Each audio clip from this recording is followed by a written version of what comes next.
Tuesday, March 4th, 2014. I'm Rim. I'm Scott. And this is Geeknights. Tonight, the phases of games and why the beginning and the end don't matter. Maybe the middle doesn't matter. Nothing matters. Let's do this. So I know we said no more hiati for Geeknights, but unfortunately, I got sick last week, so we missed a show. And I'm going to be in Europe starting tomorrow morning. So, if you're in Europe, in one of the cities where Rim is going to, why don't you meet him? Yeah, follow me on Twitter. But basically, this Saturday, I'll be in London pretty much all day with fuck all to do. I'm not flying to Mumbai until late that night. So if you want to meet at like a pub in London, somewhere relatively downtown in the afternoon, grab a pint, fish and chips, whatever you people do. Bring me back some crown jewels. I don't have enough time to organize some sort of Lupin-style heist. Well, the person who's there probably has it already set up. I might get some sort of Loch Lamora-style heist, but you won't like the results of that. And yeah, I'll be in Mumbai the next day, if anyone happens to be hanging out in Mumbai. And my Abu Dhabi part is only a extended layover. I don't know if I'll bother leaving the airport, because I kind of have time to leave the airport. But if you work in the Abu Dhabi airport. What's funny is I go to the Abu Dhabi airport website, and it's like, how long is your transfer? It's a pretty luxurious airport, right? Yeah, it is. Yeah. And they're like, how long is your transfer? And basically, they're like, based on how long your transfer is, they tell you what you can do. And they're like, if you have 3 to 5 hours, here's a golf course. We'll take you there. 3 to 5 hours. We have a spa built into the airport. Well, I was at an airport years ago where there were these pods just in the terminals. And basically what you could do, there were big pods. You walk up to it, and if it's not in use, you swipe your credit card, and it's a hotel room in the terminal. You just walk in, lock the door, and you've got a hotel room. You pay for it in like 4-hour blocks. When you leave it, who cleans it?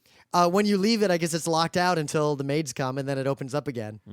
So it's basically a hotel. So if you have like a 5-hour layover, you can just check into a hotel room with your credit card. It's kind of cool. Set your alarm for 4 hours. And then, yeah. Think about that. Literally wake up and just go to your plane. Does the pod have a TV?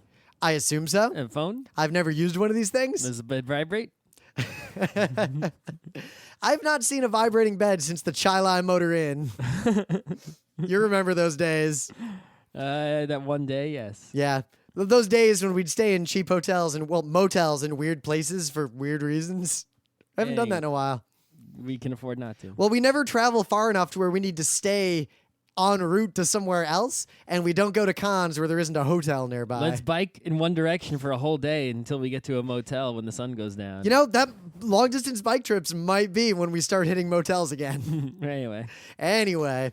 So yeah, no Geek Nights rest of the week, bud. I'll be back in the States. If you want to be entertained on the internet in other ways, I will do my not necessarily best, but I'll put some forth a token effort. And if you stay tuned to the meta moment, maybe you'll learn about that token effort. Ah, token efforts. I like tokens. Yeah. Meh. So, in the news, I got a Geek Bite. I've been playing Civ V a lot lately. We've talked about Civ enough on this show. I don't what think we more have. could there possibly be to say that has not been said? All right, well, the one thing I want to point out is that I was playing it again, partly because I've been playing it multiplayer, and I'm testing all the bits and getting, there's this learning curve to Civ until you sort of naturally know everything. Like, every time you play through the game once, there's one more complicated, deeper bit. What does that wonder do? Well, no, like that you ignore. Like, I'm going to ignore the tourism thing. Oh, I can buy things using the faith points. Yep. Yeah. Or theming bonus with the tourism stuff. What's that? I'll just let that be automatic this time. And the next time you're like, I should look at what that does. So I've been doing that. I was playing a game the other day, and I was going for the Culture Victory, which is significantly different under the new expansions. I like the way Culture Victory worked in Civ 3. It was easy. Yeah, it was also boring. Civ 5 is great. Basically, if your tourism output is greater than their culture output, you start becoming more and more influential over them. And then if you conquer their cities, the people are like, okay, dog, whatever, it's cool. Or eventually they just let you in. So you can defend against that by having more culture yourself. So I went for the Culture Victory, and it was just taking too long. And it so happens that when I'm in a position to get the culture victory, I'm also in a position to get diplomatic victory and domination victory. Yeah, I noticed that happens in Civ in general, that if, all the victory conditions overlap a lot. So it's like if you're going to get one, it's sort of like you can choose whichever one you want. Well, it's interesting. What I found is that my style of play goes toward an extreme economy, which basically makes all the other ones trivial. But if I go for culture as from the beginning, really culture is the only one I can go for by the end. Like, I won't have the military capability to go for domination. So, it's just my play style. But anyway, it was taking too long, and I was like, fuck it. So I just invaded the civilization, the last one that had their capital, to just take it and win the game right away, because my military was just so big. And I took their capital, and I didn't win. So I'm like, what? So I go into the Civilopedia, and it says, yeah, if you're the last civilization who has your original capital, you win a domination victory. It turns out they changed that in the expansion and didn't update the Civilopedia. Mm-hmm. So I go on Google and I'm like, yo, Civ 5 domination, and it's the first result is like broken. Here's the explanation. So it's no longer having the only person left who has your original capital. You have to have all of the original capitals. Mm-hmm. So I went and reconquered the capital that I had previously liberated back to good old George Washington, and then I immediately won. Oh, okay. So yeah, watch out for the Civilopedia. They have not kept it 100% accurate. Documentation out of date? What? Hey, Civ games have had better documentation throughout their entire history Than than most software. any other game or software I have ever played or used in my Civ entire 2 life. came with a fucking tome. I know, that book was like 3/4 of an inch thick, and I never owned it in my life because I pirated the game. I have it. But it also had the Civilopedia stuff and the help, and it was awesome. Mm-hmm. So yeah, that's my tale of woe. I bet it takes longer to make the Civilopedia than it takes to code the stupid game. No, easily. Documentation is the least served and also probably actually least important part of software design, to be perfectly honest. Imagine if someone, the guy whose job it is to make the Civilopedia, he's like, no one will ever look at this. Oh, I hate my life. Yeah, but Civ people seem to always look at it because they obsess over the minutia of... I've never looked. I rarely look at the Civilopedia. Scott, do you build a second city in your first 50 turns? In the first 50 turns? Yeah. Depends on who I am. I mean, not Okay. if I'm Gandhi. Yes, you could probably figure that out from looking at the Civilopedia if you should. Not if I'm Gandhi. Anyway, so you got any news? Sort of. It's not a big news, but it's in some ways it's an insignificant news. It's a remake of a game is going to be released. Big deal, right? Not something to big talk about. The game is Jungle Speed, a game we have talked about quite often on this show. Nothing special. They're going to make a 20th anniversary edition. 20? Fuck. Right. It's just Jungle Speed re-release. Why is this a big deal? Wooden totem. Great. Return of the wooden totem. So now, not only... I'm going to buy like 3 of them. Yeah, not only can at I least play... 2. I'm seriously, not even joking, going to buy at least 2. So not only can I play the original proper Jungle Speed with a proper edition, because actually lately a big problem is that all the expansions and things were all printed by different people at different times, and Amazon entries all suck. Like if I'm missing a Jungle Speed card, and I have the expansion Jungle Speed Extreme, the good expansion, and the backs of the Jungle Speed Extreme do not match the current printings of Jungle Speed, so I can't like mix the incomplete set I have. But Jungle Speed without Extreme is kind of played out for me at this point. Not if it has a wooden totem. Yeah, so now not only can I play Jungle Speed again in a canonical format, but I can actually break my finger instead of just breaking the fingernail off of my finger. The way it was meant to be. Maybe we should just go all out and get Cherba to make us one of those stainless steel totems. Let's not get a stainless steel totem. Polonium? Get some polonium up ins? Dolomite? Plutonium? Dolomite? Unilenium totem. You have to be really fast to grab it. Seriously, we don't talk about these kinds of games, but Jungle Speed is a great game. The problem is you can't make it your primary game. That's the game you play when everyone meets up at a con for like an hour before you all split up into real games. Mm-hmm. If you play Jungle Speed all con, 1, you're breaking a finger. 2, what's wrong with you?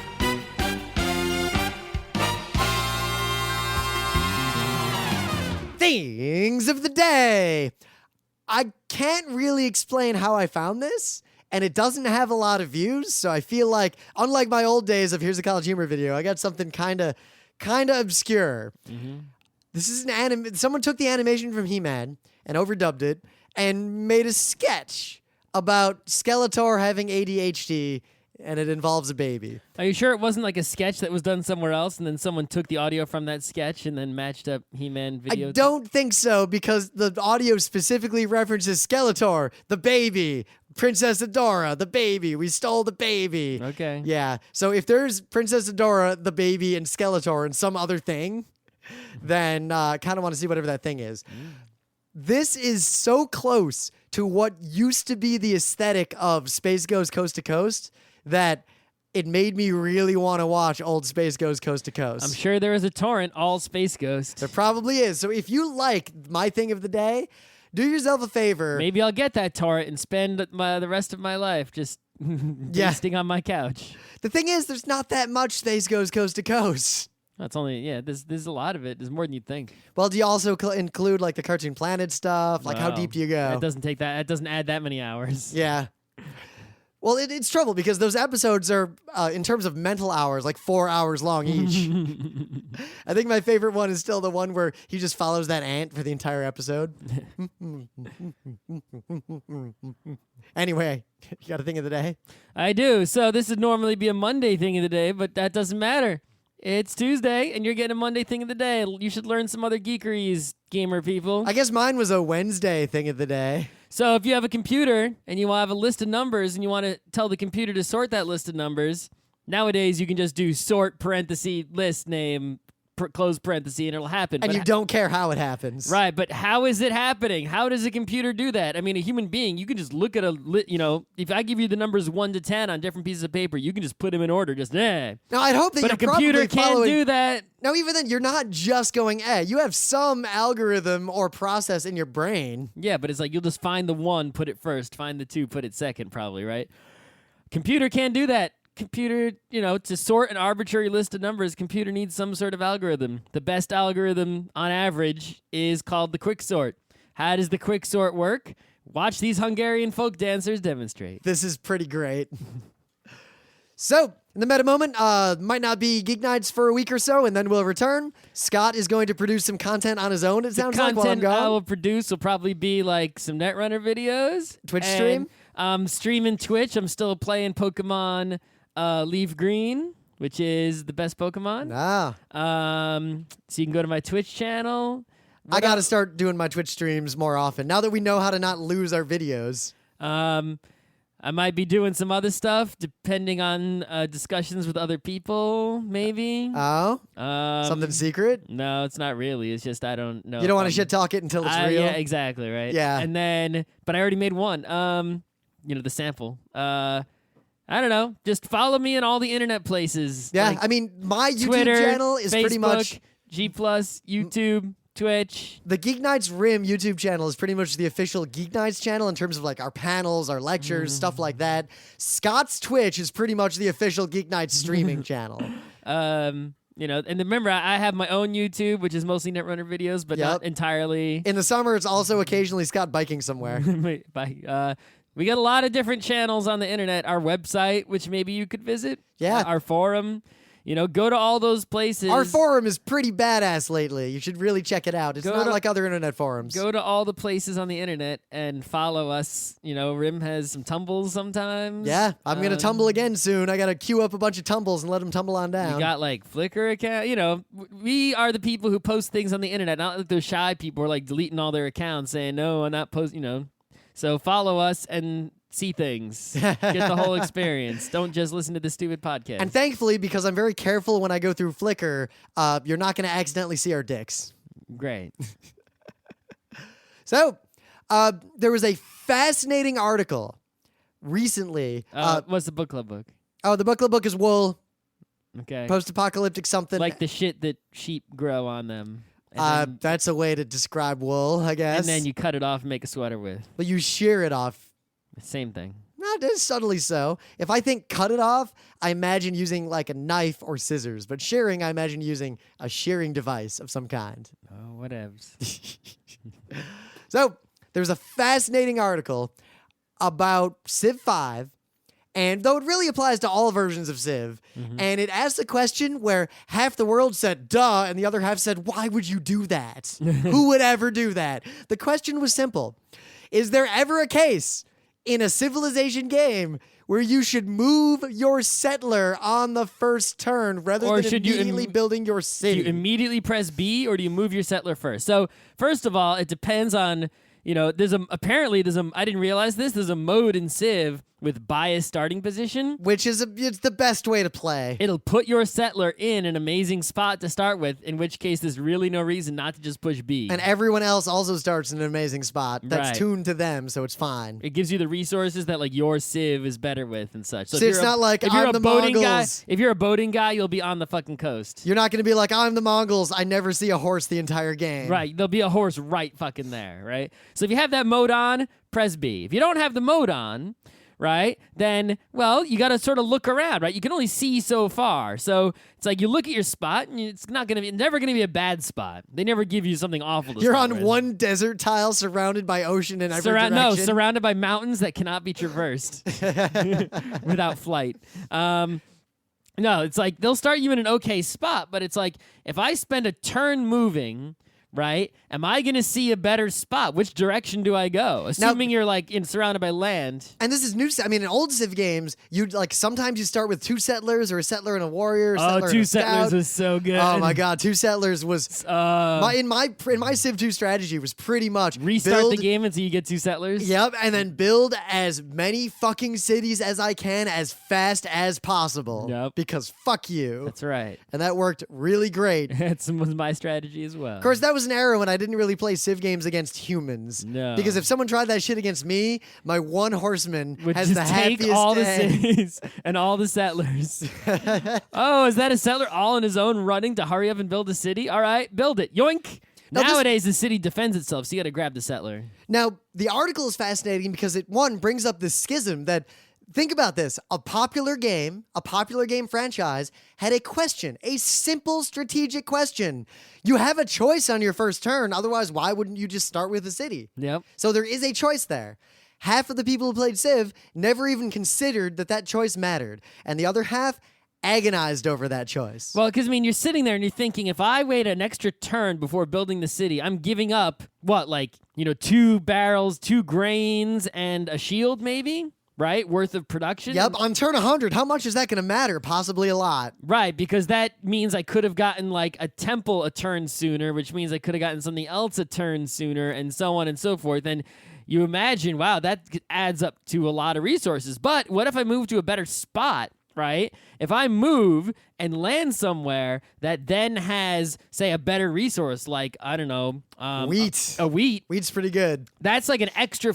Okay, I'll lose the 2 food from this turn, but I'll get it back within 2 turns, and on the 3rd turn, I'll be profiting with that 1 extra, food barrel. But what if I move and the terrain I see is actually not better, and I just fucked myself? Then you just fucked yourself, because now you got to spend a turn moving back. Yeah. You lost 2 turns, so 2 shields and 4 wheats. So the fact that this was, the game, you always have to think about this when you play games. Games present choices, at least good games, for a reason. Mm-hmm. So if there's no reason to make a choice, the game shouldn't give you that choice. That's right. Of course, games like The Stanley Parable pointedly give you choices that don't matter and then rub your nose in it. Mm-hmm. So it's interesting that so many people never considered it. And the article goes on and talks about how it actually does matter and how basically, well, you should read the article. I'm not going to spoil it. Well, no, they simulated it with a computer, right? Yep. They played through a zillion games, and they found that moving...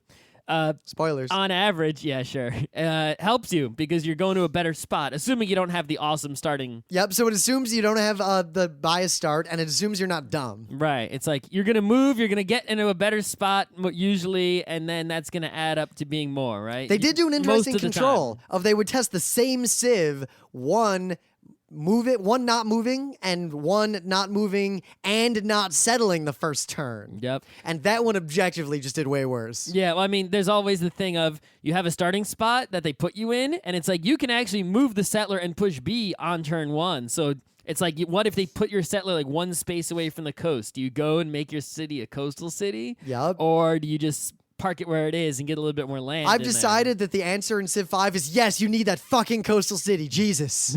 Oh my God. Oh my God. What if you start with your settler in the middle of Kansas? Well, the thing is, the trouble with coastal cities is, well, if you're near the coast at all, but not on the coast, you're fucked because you can't build a lot of the water things. You can't build ships, but other ships can still bombard your shit. Barbarian boats. But if you're not barbarian boats, me with frigates. You're talking about later in the game. Yeah, in multiplayer games, as soon as I can get out to the ocean, I declare war on everyone and just start bombarding their cities just for the fuck of it. Yeah.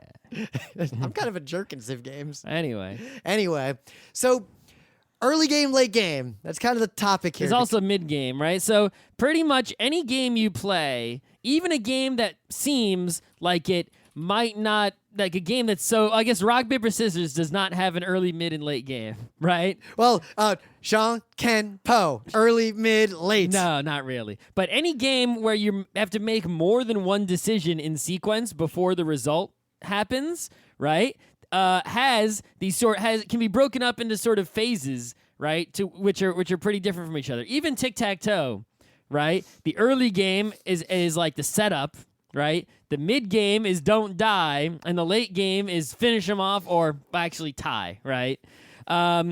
Ice hockey, the early game, try to score a goal. The mid game, depending on who's winning, either go to stronger defense or stronger offense. The late game, desperate attempt, pull your goalie if you're only one down, right? You sort of, or, just kill time on the clock to put the other team away once you get the puck. Yep, onside kick. Onside kick. Right, yeah, football, same deal, right? Early on in football, you want to take control of the ball, you want to score early points, get an early lead. Mid-game, you just sort of, if you've got the lead, play conservatively. If you don't, you got to play a little, more risky. In the late game, onside kicks, crazy shit. Just try to get points any way you can. Now, I think there's a lot of differences in terms of the actual discussion between, I guess, ortho games, which is what we're discussing, but I think ortho games and sports or dexterity games have in some ways fundamentally different structures in that is early or late game a question of progress and ability versus the cumulative effect of the decisions you have made. I mean, the football team doesn't choose to get tackled 1 yard away from a first down. No. Well, unless you're the Broncos. No, but I mean, any game has it's about the time, right? Football has a clock, hockey has a clock. But ortho games that are not time based, like board games, they have a time. I get what you're getting at in the sense of number of decisions left to be made. Right. It's how much of the game is left. How close are we to fulfilling the condition to where the game is over, the winner is decided? How many turns will I get? How many motions will I take? And most, pretty much almost every game, you start off early, take Agricola or Puerto Rico or any of these. Early on, what you're trying to do is just get base resources. So it's sort of a resource grab, right? The mid game is use the resources you grabbed to build a machine of some kind, right? To get your stuff going. And then the late game is use that machine as efficiently as possible, right? So all three of these phases, in a good game, end up mattering, right? If you don't get enough resources in the early game, then in the mid game, you're not going to be able to build the machine you wanted, right? In exactly the way you wanted. But even if some guy builds a less efficient machine than you in the late game, you have to crank that machine, and they might end up cranking theirs harder to make up for the fact that theirs is crappier. It's extremely obvious in games that have ways to change when the game ends. If a player who's behind has an ability to extend the game, then suddenly the number of decisions is variable. It's almost like the rocket fuel equation. Mm-hmm. How much rocket fuel do I need depends on how much rocket fuel I bring. Now, sometimes you have a bad game, and bad games still tend to follow the same basic, flow with the early, mid, and late game, but if the game is broken or bad in some way, one or more of those phases may not matter. Well, right? I'll give you a really abstract example from a game. So Borderlands 1. I can give you real examples. Borderlands 1.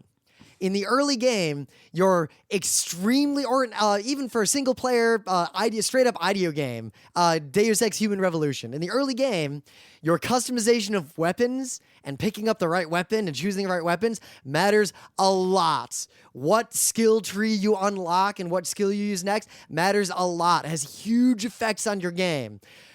Toward the mid and late game, whatever, it's a sniper rifle. Who cares if it does explosion damage or whatever? It has the highest numbers. And you suddenly, this whole aspect of the game of inventory management or skill tree management, you're still doing it. You're doing the exact same thing you're doing in the beginning, but it doesn't matter and you don't care anymore. It doesn't affect the game anymore. Mm-hmm. But yeah, it's like, in a bad game, you might have a situation where early on there's a resource grab, right? Everyone grabs resources as quick as they can. Whoever gets the most resources at the beginning just wins because they, it's just so obvious what to do with them. And, like Mule. And anyone who failed at the first part can't stop them. So in effect, the early game is the whole game, and the mid and late game are just obvious or inconsequential decisions. For example, now look at really bad games like Risk. All decisions are inconsequential or obvious except for the setup basically determines victory. But the setup is also random. Yep. In Stratego, the early game is the setting up of your board and the poking around. The mid game is find where their shit is, and the late game is go in there and actually try to take their shit. Yep. Actually execute. I mean, the dance of is the spy there or not? Do I have miners to get there? That sort of thing. But even then, look at skill differentials matter a lot. Two very skilled Stratego players, the early game, meaning the setup, is literally all that matters because neither player will make a mistake. So some games, all phases other than choosing a strategy boil down to not accidentally failing to execute that strategy. Or not choosing the wrong strategy. So, and we talk with all these characteristics of games. Every time we talk about this stuff, it comes down to this same problem, both with the decision trees, with everything. If you have a strategy, then choosing a strategy and comparing that to what strategy the other person chose is the only thing that matters. Luckily, we're humans, not robots. We can't execute these things perfectly. So the late game Stratego still matters because even though I know, or like in hockey, I know to put the puck in the net, I might fail to execute on my plan in the end, even if I know to pull the goalie. So the decisions at the end matter, and the execution still matters because we're humans. But if robots play hockey, then the strategy of how the robots are programmed before the game is all that matters. Yeah, I mean, this whole concept, it's like, is every game just early, mid, and late? Isn't there other sort of phases in there? I guess you could make a game that has intentional multiple phases, right? Like, well, Amun-Re has it, but kind of fake. There's the two. You play the game twice, and the second game is just seeded with data from the previous game. But even then, gameplay wise, it's just early, mid, late game. Yep. You might have a sub game where it's early, mid, late of sub game A, early, mid, late of sub game B. But I mean, part of the key to being good at a lot of games sometimes is all the things we've always said in other episodes and other panels and whatnot, but to know, there isn't like this clear-cut line in a lot of games, like we are now in the mid-game. The mid-game starts exactly now. The late game just started exactly at this moment. It's sort of... DPT, endgame. Right, exactly. You just sort of have to know, like, when you're going from one to the other and recognize that and act accordingly, right? Because, say, you're playing, I don't know, Puerto Rico, right? In the early game, there's a lot of settling going on. In the mid game, there's maybe a little bit of settling, but not much. In the late game, no settling at all, really. So if you have a strategy that needs someone to settle a lot in the late game, yeah, you're screwed. You're the only one settling. But you have to, if you say that, the governor comes around to you and it's your turn to choose something, right? Everyone was, you're still thinking it's the late game. I mean, the early game, so is it still a good idea to settle? Right? But you look around and maybe, the game has actually moved on to the mid game. You're not quite sure. And if you settle with that slightly late settling, that might hurt you. It was like, oh, no, if it was earlier and you settled, that would have been a good idea. But now, too late. Well, settle. If I still play early game and I'm sending out settlers in Civ 2 far and wide, eventually I have 15 1 or 2 population cities. Scott has 4 cities, but they have populations of like 5, and he has military units. I'm still playing the early game, and now mid-game Scott destroys early game Rim.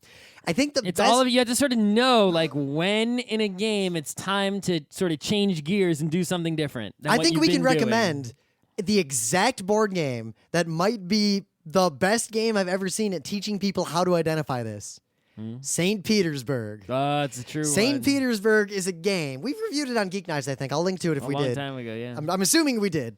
But basically, you want money is way more valuable than anything in the beginning of the game. Victory points are way more valuable than anything at the end of the game. Obviously. There's two ways to get victory points: buildings and a culturally insensitive term. So, if Nobles. yeah, nobles. Nobles. Nobles, I'm making quote marks. Right? Basically, there's green cards, which are the most efficient way to get money. It's a game of buying cards that then make resources, which you then use to buy more cards. That's the whole game. So the green cards make you the most money the most efficiently. The blue cards make you the most victory points. The orange noble cards both make victory points and money, sort of. But the more different kinds of orange cards you have, nobles, you can also get a ton of victory points. And then there's weird upgrade cards that are just sort of bonusy. Right? Yep.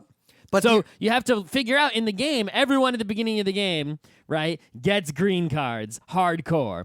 You have to figure out when to stop going for all these crazy green cards and concentrate more on the blue and the orange cards. yeah, When but do it's you- easy to be tricked because everything is cumulative. So if you get a 4 victory point building, as soon as you get it, that's 4 victory points every turn for the rest of the game. Get it 3 turns before Scott, that's 12 victory points extra.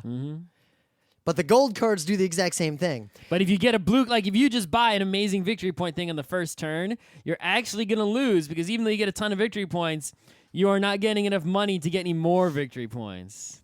Right? So- you did a late game move in the early game and messed you up. It's a good game to teach this because the line between early game and mid game is so well defined that I could almost write a treatise on the exact moment when it occurs in the game. It got to the point to where when we would play this game among the crew, like me and Scott and our friends, pretty much we would all one person could just deal out all the cards and play everyone perfectly until the mid game, and then we could all take our real turns because it was deterministic. The point at which the game becomes mid-game is the point at which the player who is going to win buys a blue victory point card instead of buying an extra green card. And if you do it 1 turn too soon among skilled players, you're guaranteed to lose. Yep. If you do it 1 turn too late, you're almost guaranteed to lose. You might be able to bring it back in the late game with the upgrades and the nobles. Depending on your luck. Yes, and your skill. It is a card game after all. Now, the transition between mid-game and late game is similarly well-defined, but not as harsh. It's when you switch from getting novel orange cards and blue cards to planning the turn order to ensure that your final turns are spent getting a chance for upgrades, Yep. which is much more complicated to do. Yes. So if you can play St. Petersburg, it's a pretty simple and actually really fun board game to the point that you can really well identify early, mid, and late game.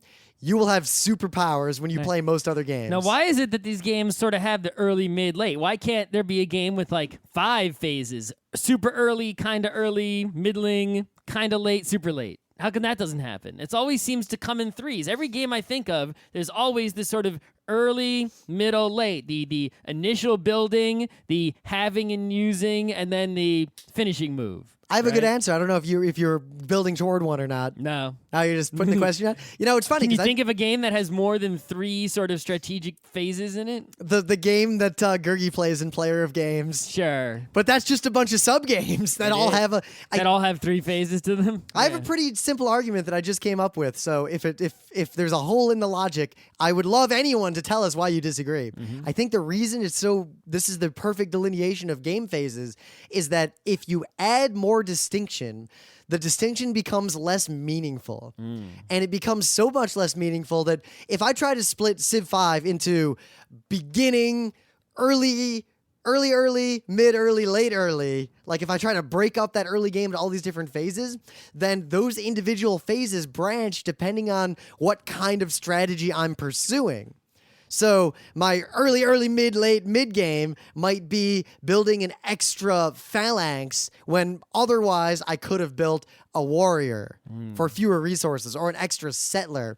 But it becomes so game specific or so strategy specific or so sort of diverse in terms of decision trees that it becomes absolutely useless except when you're discussing an individual game. Right. Well, I mean, think of it. You know, any game, right? These three phases don't actually exist, right? It's like there is no, definition like it begins now, right? It's just this flow of a game from beginning to end. The longer the game, the longer the flow. But it just sort of flows up and then flows down to the end. Pretty much every game is like that, no matter what.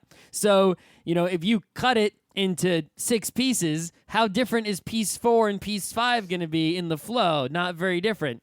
But cutting things into 3 pieces, it's like, sure, if you, look right on the line, it's like, is there a difference between, this turn and 2 turns from now strategically? Yeah, a small amount.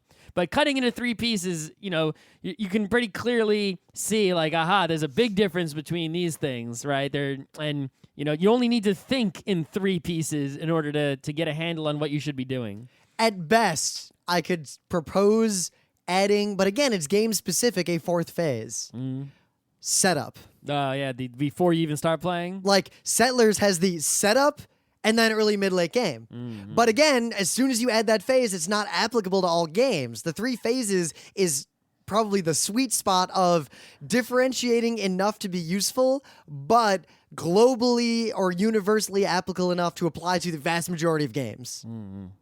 Even single-player games. I mean, look at all the story games you've played. There's usually the similar progression of early, mid, late phases of how much do your story decisions matter, how much do your choices matter or not. Yeah, I mean, well, I've been playing Netrunner like crazy, and people talk about early, mid, late game in Netrunner like crazy. Like, that's like their favorite thing to talk about, right? And it's pretty much in the early game, the Corp can defend a little bit, but not quite because they don't have enough money in ice yet, maybe. So the runner can sort of do a lot of stuff in the early game without any cards. Then in the mid game, the Corp's usually defended. The runner is trying to build up stuff so that they can still get in, right? But they don't really have everything built up yet, so the Corp can actually, score, right? And then in the late game, the runner usually has everything built, and it's very likely, and this obviously can change based on what people are playing, but it's most likely that the runner can just go anywhere they want, and the Corp is like got to find some tricky way to finish it off, right? I think there's a side topic. This is sort of, I don't want to delve into too much terminology or jargon, so I'll avoid all the Garfield type terms, but I've noticed that the kinds of players who take way too long in their turn, it's not, even if they understand the phases of a game in some sense, they're unable to recognize when choices matter or don't because of when they occur. Like, whether or not I choose captain or settler in the first 10 turns of Puerto Rico matters like crazy. What I choose toward the end of the game doesn't matter as much. One, because many of the choices I have are basically excluded for me because I know that they're suboptimal. They're off the Pareto frontier. I can just straight up ignore them. So I actually have fewer effective choices, so my decisions are easier because even if I act randomly, I'm acting randomly from within fewer choices, so I can analyze those choices more fully and more quickly. Players who take too long in their turn don't seem to realize that the one extra wood card in your hand for that trade doesn't matter for shit at the end of Settlers. No, it doesn't. So recognize when the phase changes, not just how this affects your strategy, but more specifically, what decisions no longer matters, you can ignore them. Like, I don't micromanage every military unit when I have 100 military units in Civ V. That is almost never going to help me. But at the very beginning of Civ, every warrior is important. Like a little every like hex, every warrior moves is important. Right, like a little pile of gold moving around the map. So yeah, I think we could turn this into a pretty good PAX panel. Yeah, we got no other ideas. Yeah. I'm really hungry, and I got to fly to London like in the morning, so I think we're done here. We are done here. It's the end. It's the late phase of the podcast.